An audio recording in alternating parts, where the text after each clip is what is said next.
विस्तार सैन्य बल ताकदवर पराक्रमी ते सोने चांदी याचं आगर आहे. आगर आगर म्हणजे भरपूर आहे. काही काही लोकांकडे चांदी भरपूर असते. एकदा आम्ही कराड नावाचं गाव आहे पा कराड, तिथे बंडू भाऊ कासार म्हणून उपदेशी आहेत. खूप दिवसाची गोष्ट आहे. मी लहान होतो तेव्हा या बंडू भाऊकडे मुक्कामी होतो आम्ही. कासार समाजाचे भांड्याचं दुकान त्यांचं. इतके श्रीमंत होते. त्या काळामध्ये त्यांच्याकडे स्नानगृहामध्ये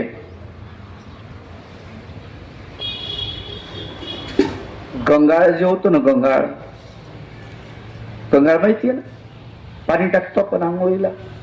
आपल्याकडे तांब्याच असतं. फार झालं तर गोरगरिबाकडे तांब्याचंही नसतं. त्यांच्याकडे चांदीचं गंगाळ, फार एवढं मोठं, जवळजवळ क्विंटलचं असेल ते चांदीचं गंगाळ. त्याच्यात पाणी टाकलेलं. ते नंतर मला कळलं हे चांदीचे म्हणून. पांढरट झालेलं ते, त्याच्यावर ऑक्सिडीकरण वाढलेलं, थर साचलेला, त्याच्यामुळे ते ओळखू येत नव्हतं. मग आता गंगाळ जर चांदीचं असेल, पाणी घ्यायला तांब्या काय पत्र्याचा असन का? टीन डब्बा एखादा स्टीलचा तांब्या असन का? नाही, तरी चांदीचा. साबणीचा बॉक्स चांदीचा. एवढंच काय, तिथे जो आरसा लावलेला होता त्या आरशाला जी बांधणी होती ती चांदीची होती. चांदी चांदी तिथं पडलेलं असायचं ते. जसं आपल्याकडे टरमाळे पडलेले असतात की नाही, तसे ते त्यांच्याकडे ते टरमाळे समजायचे चांदीचे. एवढे श्रीमंत, प्रचंड श्रीमंत. आणि गुजरात श्रीमंत आहेच, इतिहासामध्ये त्याची नोंद आहे. सौराष्ट्रामध्ये इंग्रजांची स्वारी आली तेव्हा एकानं सहज विचारलं, हे तुमच्याकडे सोन्याच्या मोहरा आहेत, किती असतील? ते म्हणे मोजल्या नाही. काय मोजल्या नाही? ढिगारा आहे, मोजून सांगा बरं. तर त्यानं 1 2 3 4 मोजल्या का? नाही. क्विंटलचा काटा लावला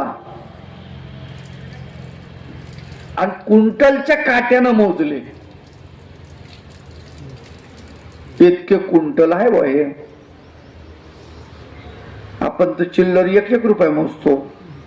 एवढे श्रीमंत आपण नाही.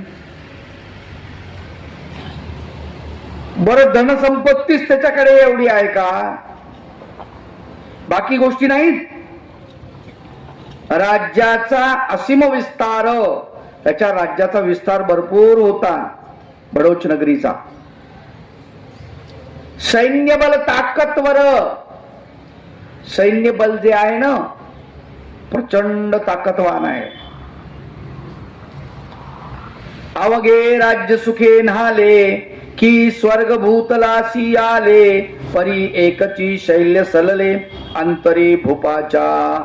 अवघे राज्य सुखाने न्हाले म्हणजे सुखानं आंघोळ घातली सगळ्या राज्याला.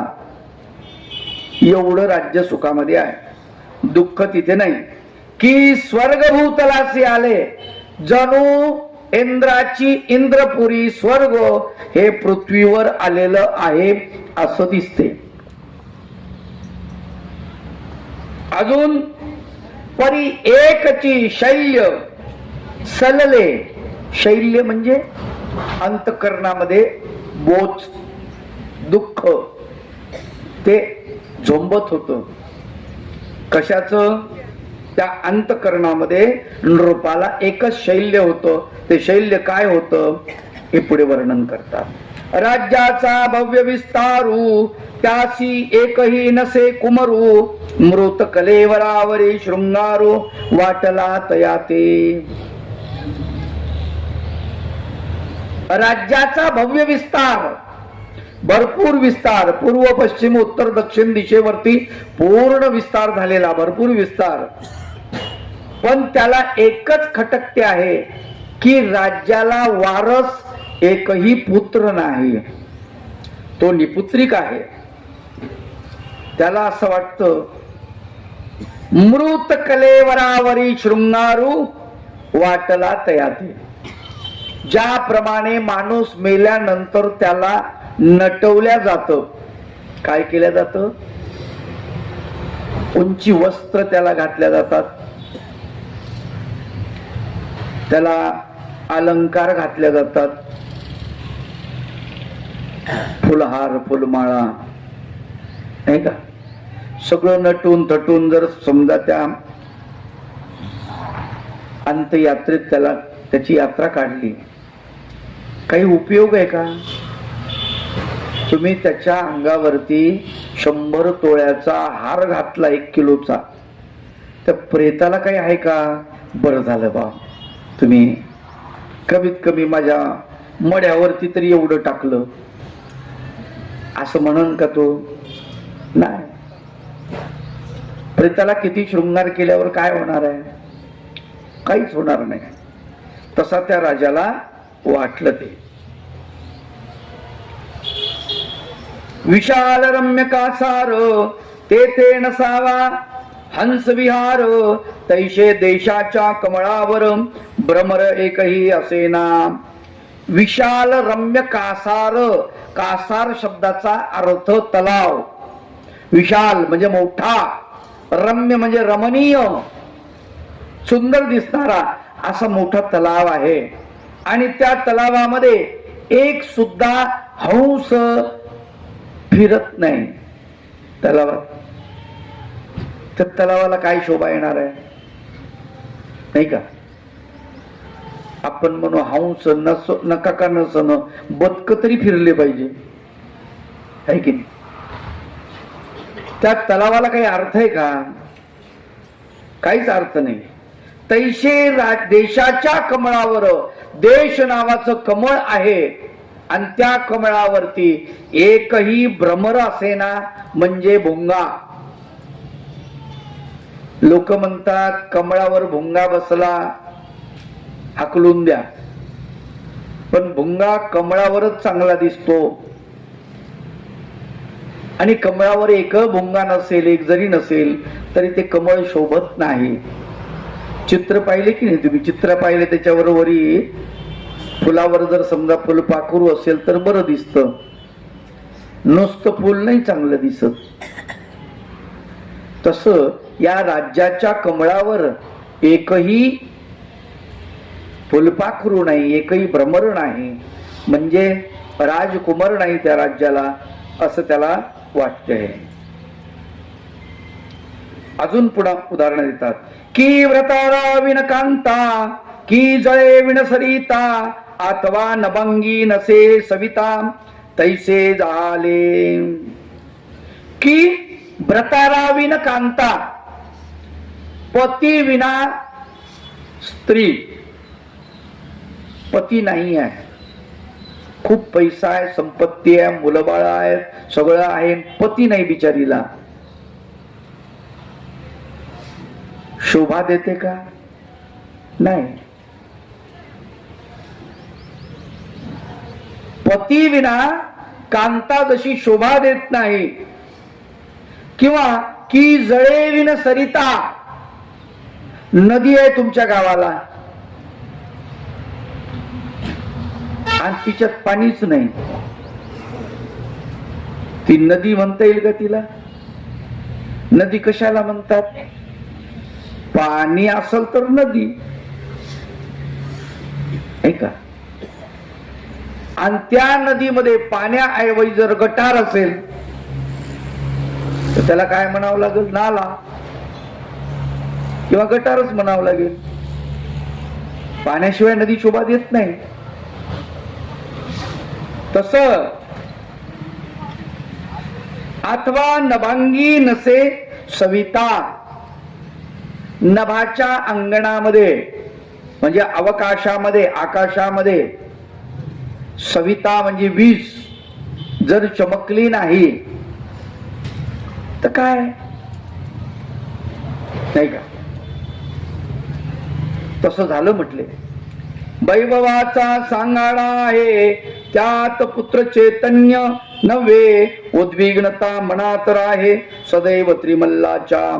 वैभवाचा नुसता सांगाडा आहे, वैभव प्रचंड आहे, त्याला वैभवाचा सांगाडा म्हणतात. परंतु पुत्राचं चैतन्य तिथे नाही आहे.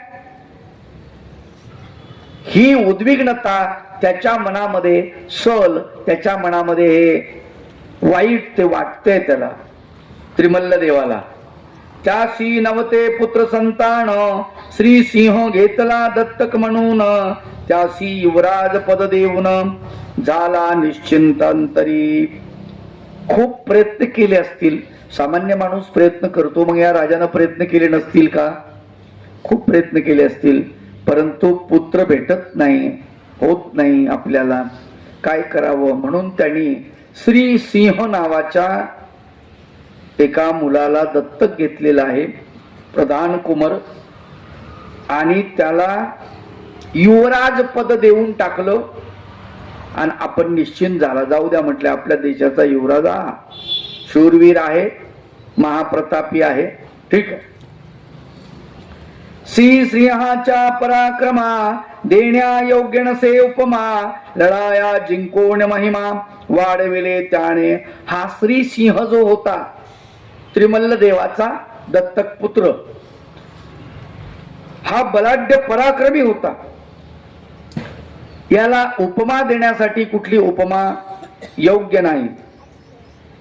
अनेक लढाया त्यांनी जिंकल्या आणि आपल्या देशाचा विस्तार केला, राज्य वाढवलं, मोठं केलं, सीमा वाढवल्या त्यांनी. गुर्जर देशाच्या लगत महाराष्ट्र राज्य बलवंत, यादव सिंगण राज्य करीत होता महाप्रतापी. गुर्जर देशाला लागूनच, गुजरातला लागूनच महाराष्ट्र हा प्रदेश होता. इथला राजा महाबलाढ्य बलवंत होता. त्याचं नाव यादवा कुळातील सिंघन नावाचा राजा, त्याचं नाव काय? सिंघन. तो देवगिरीवरती राज्य करीत होता, आज ज्याला दौलताबाद म्हटलं जातं ते. एकदा अघटित झाले गुर्जरावरी आक्रमिले, गुर्जर सैन्य ही सरसावले युद्धा कारणे. ही वृत्ती आताच आहे असं नाही, पूर्वीपासून आहे. राज्याच्या सीमा वाढवण्याच्या उद्देशाने दुसऱ्या राज्यावर आक्रमण करत असत लोक, आणि त्यांच्या राज्यातला जो भूभाग आहे तो आपल्या राज्याला जोडत असत. आजही असंच आहे ना. थोडे थोडे आपण असेच आहोत. आपल्या शेताचा बांध आपण कोरतो ना, आणि दुसऱ्याचं शेत आपल्यामध्ये ओढून घेतो, कळत बी नाही कधी कधी. तो माणूस जर समजा अमरावतीला असेल, आचरपूरला असेल किंवा दुसरीकडे असेल, तर त्याचं शेत 2-4 गुंठे कमी होऊन जातं, पताही लागत नाही, कोण पाहत बसत. मग मोजणी आणा, मोजणीचे पैसे भरा, पुन्हा लाठ्या काठ्या नामकण टमक, आवड असते. असंच आहे हे पण, वृत्ती तीच आहे. गुर्जरावर आक्रमण केलं महाराष्ट्रांनी त्यांच्या सीमा वाढवण्याच्या उद्देशाने. यादव सैन्याने केला प्रहार, श्री सिंह करी प्रतिकार. यादव सेनापती खोलेश्वर रथ घेऊन धावला. यादव सैन्याने प्रहार केला, चढाई केली, आणि त्याचा प्रतिकार करण्यासाठी त्रिमल्ल देवाचा दत्तक पुत्र श्री सिंह यांनी प्रचंड प्रमाणामध्ये त्याचा प्रतिकार केलेला आहे. यादव सेनेचा सेनापती जो होता त्याचं नाव होतं खोलेश्वर. आणि हा खोलेश्वर श्री सिंहावरती रथ घेऊन धावलेला आहे. पाहुनिया खोलेश्वराला श्री सिंह महासंतापला, त्याने रथ समोर नेला झुंजावया कारणे.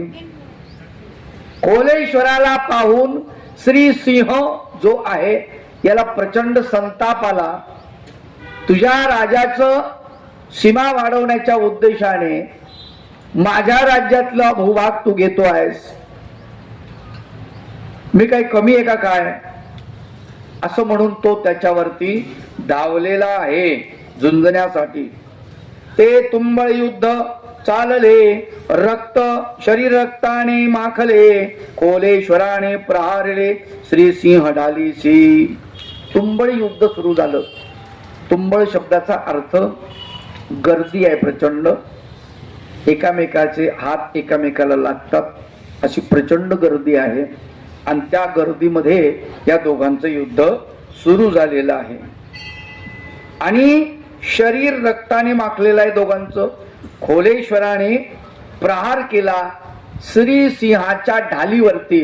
श्री सिंहानं त्याचा तलवारीचा प्रहार आपल्या ढालीनं अडवण्याचा प्रयत्न केलेला आहे. तेदवा त्याची ढाल भंगली, तलवार वर्मी लागली, तेथेच त्याची मावळली प्राणज्योती क्षणात. आणि अशामध्ये ढाल तुटली. आता ढाल तुटल्यानंतर याला अडवायला काहीच नाही ना, वार अडवण्यासाठी. मग याला वार लागले. तलवारीवर जेवढे वार अडवता आले तेवढे अडवता आले.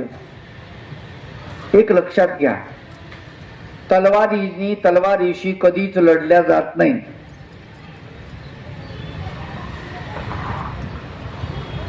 तलवारीनं ढालीशी लढावं लागतं किंवा ढालीनं तलवारीशी लढावं लागतं.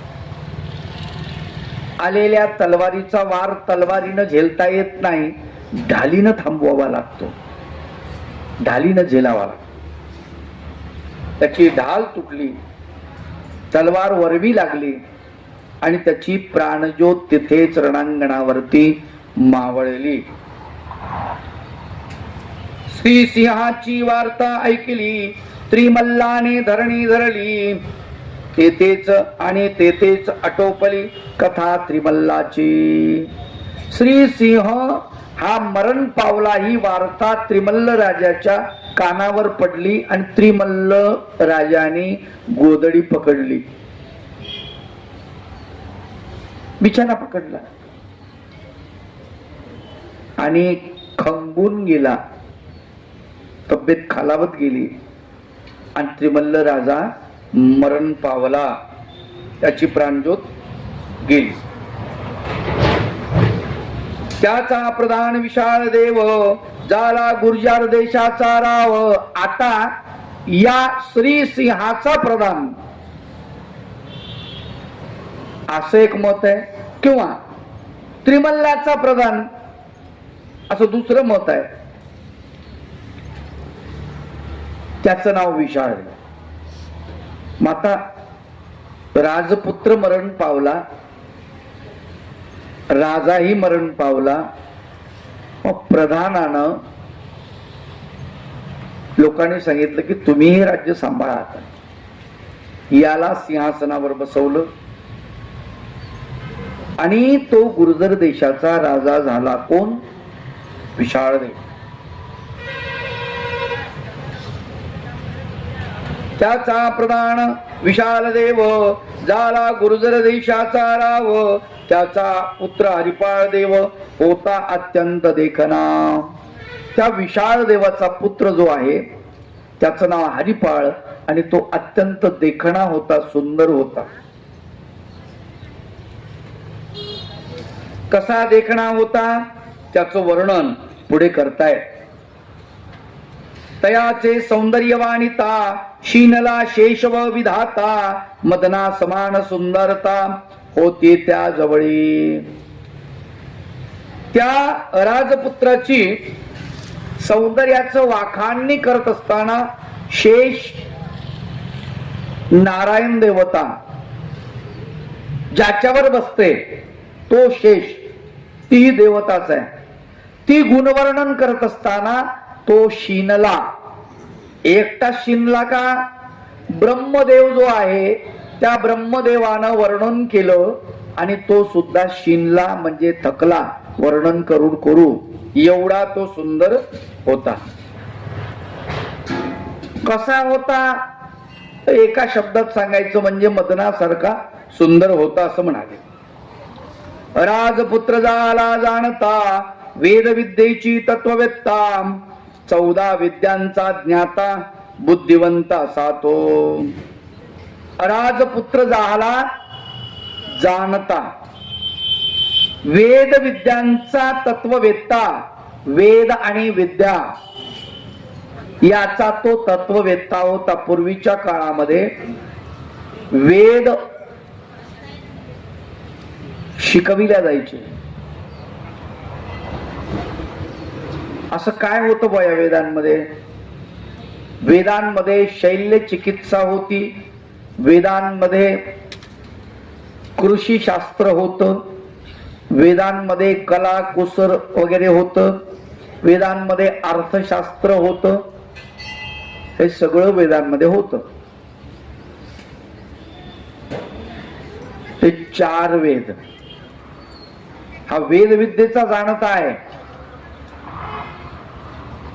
कोणते कोणते 4 वेद? सामवेद, यजुर्वेद, अथर्ववेद, चौथा कोणता? ऋग्वेद. ऋग्वेद, अथर्ववेद, सामवेद आणि कोणता वेद? नाही, ऋग्वेद सांगितलं आता म्हणून उलट म्हटलं मी. हा, यजुर्वेद. यजुर्वेद, ऋग्वेद, सामवेद, अथर्ववेद असे 4 वेद आहेत. खूप मोठे ग्रंथ आहेत. त्याचा तो जाणता बनला. बरं, नुसता वेदाचा जाणता आहे का? विद्या, विद्या सुद्धा त्याला अवगत होत्या. आता असं सांगतात की 14 विद्या. विद्या किती म्हटले? 14. पण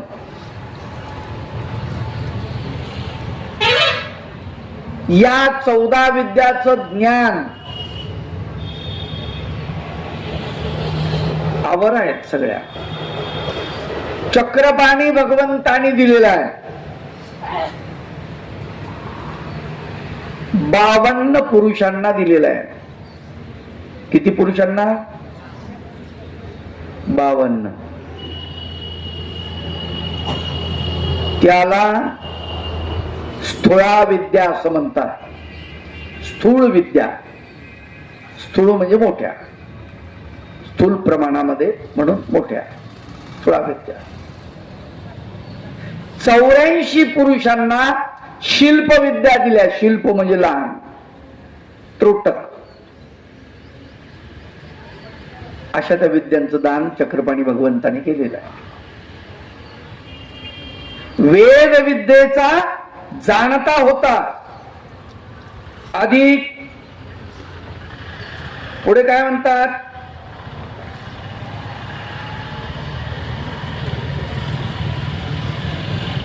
चौदा विद्यांचा ज्ञाता.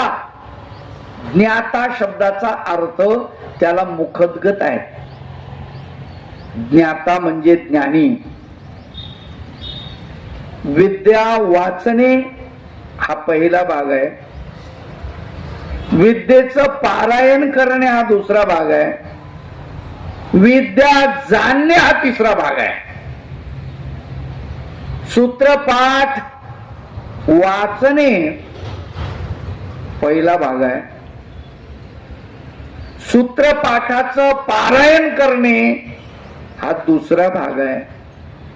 सूत्रपाठ समजून घेणे हा तिसरा भाग आहे आणि सूत्रपाठ समजून सांगणे हा चौथा भाग आहे. आपण कोणी टप्प्यात आहोत त्याचा विचार करा. देवानं काय सांगितलं, काय करू राहिले लोक, विनाकारण म्हणू नका. कळलं का? संग्रह न करावा, सूत्रपाठात सूत्र आलेलं आहे. वस्तू जवळ ठेवू नका. कशाला ओझ करता? पैसा, संपत्ती काय असेल ते, कपडे लत्ते संग्रह करू नका. पुन्हा एक सूत्र आलेलं आहे, संग्रह करावा. त्याचा याच्याशी काय संबंध आहे याचा विचार करणे, याला म्हणतात सूत्रपाठाचा अभ्यास करणे.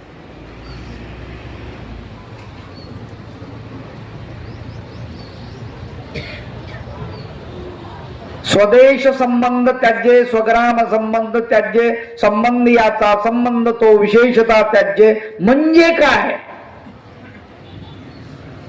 हे समजून घेणं आणि त्याप्रमाणे आचरण करायचं नंतर, पण पहिले समजून घेणं, याला सूत्रपाठाचा अभ्यास म्हणतात. आपण काय करतो, स्वदेश संबंध त्याज्ये. अरे देवाने तर सांगितलं स्वतःचा देश सोडून द्या, आणि हे तर साधू लोक लेकाच्या घरीच राहिले. घाई नका करू, पहिलं विचार करा, अभ्यास करा.